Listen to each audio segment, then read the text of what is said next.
आप जुड़े हुए हैं जीएम एजुकेशन में। चर्चा का विषय है कि नियोजित टीचर्स से जो बीपीएससी आयोग में परीक्षा पास किए थे और नवनियुक्त शिक्षक बने हैं, उनके द्वारा जो खाली रिक्तियां हैं उनको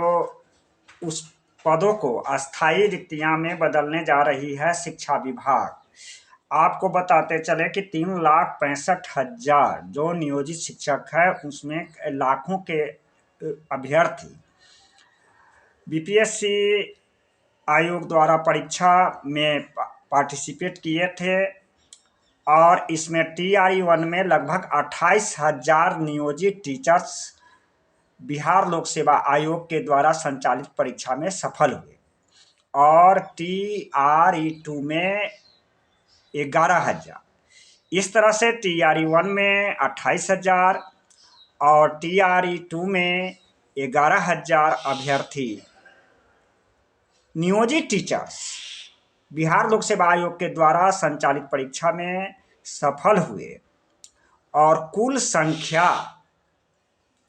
39,000 के लगभग सफल हुए। इसमें अभी तक का जो डाटा है, कुछ टीचर ऐसे हैं नियोजित टीचर्स जो अभी तक ज्वाइन नहीं किए हैं, जिनकी संख्या खाली रह गई है। इस संदर्भ में यह बात कहना है कि नियोजित टीचर से चाहे TRE-1 और TRE-2 में जो खाली रिक्तियां हैं, सुशील कुमार मोदी जी जो भूतपूर्व उप मुख्यमंत्री थे और वर्तमान में राज्यसभा सदस्य हैं और भारतीय जनता पार्टी के वरिष्ठ नेता हैं, उन्होंने अपने बयान में भी कहा था कि नियोजित टीचर से खाली रिक्तियां को बीपीएससी पास सफल अभ्यर्थी के द्वारा भरा जाए और तीसरे चरण की बहाली प्रक्रिया में से शामिल नहीं किया जाए। इसी संदर्भ में हम बात करने आए हैं कि अभ्यर्थियों के बीच में संवाद कायम करें कि यह अच्छी बात है, स्वागत योग्य बात है कि नई सरकार बिहार लोक सेवा आयोग के द्वारा जो शिक्षक की परीक्षा है वह मार्च में, पहले तो अगस्त में चर्चा हो रही थी, अभी मार्च में परीक्षा लेने की बात कही जा रही है। लेकिन नियोजित टीचर से जो खाली रिक्तियां हैं उसे TRE-1, TRE-2 के सप्लीमेंट्री रिजल्ट में ही शामिल किया जाए। TRE-3 में कैरी बैक का जो रूल है, रेगुलेशन है, प्रावधान है, उसके अंतर्गत शामिल किया जाए। बताते चले कि 31 जनवरी तक सभी शिक्षक जो TRE-2 में सफल हुए थे उनको ज्वाइन करना था, लेकिन इसमें कुछ नियोजित टीचर्स ऐसे भी हैं जो अभी तक ज्वाइन, आज लास्ट डेट है 31 जनवरी,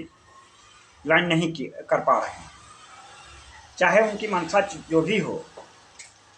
इधर विशिष्ट शिक्षक नियमावली के तहत सक्षमता परीक्षा की करने की तैयारी है राजकर्मी का दर्जा पाने के लिए।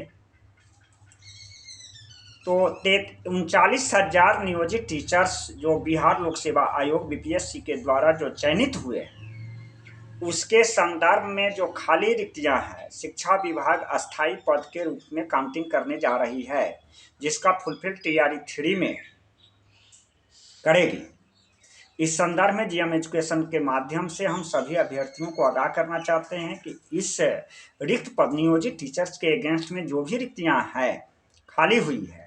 उस रिक्तियां को TRE-1 हो या TRE-2 हो, उसे सप्लीमेंट्री रिजल्ट के रूप में शामिल किया जाए, जिससे कि बीपीएससी सफल अभ्यर्थी को मौका मिल सके। इसके संदर्भ में मुख्यमंत्री सुशील कुमार मोदी जी मांग कर चुके हैं। मैं उसी मांग को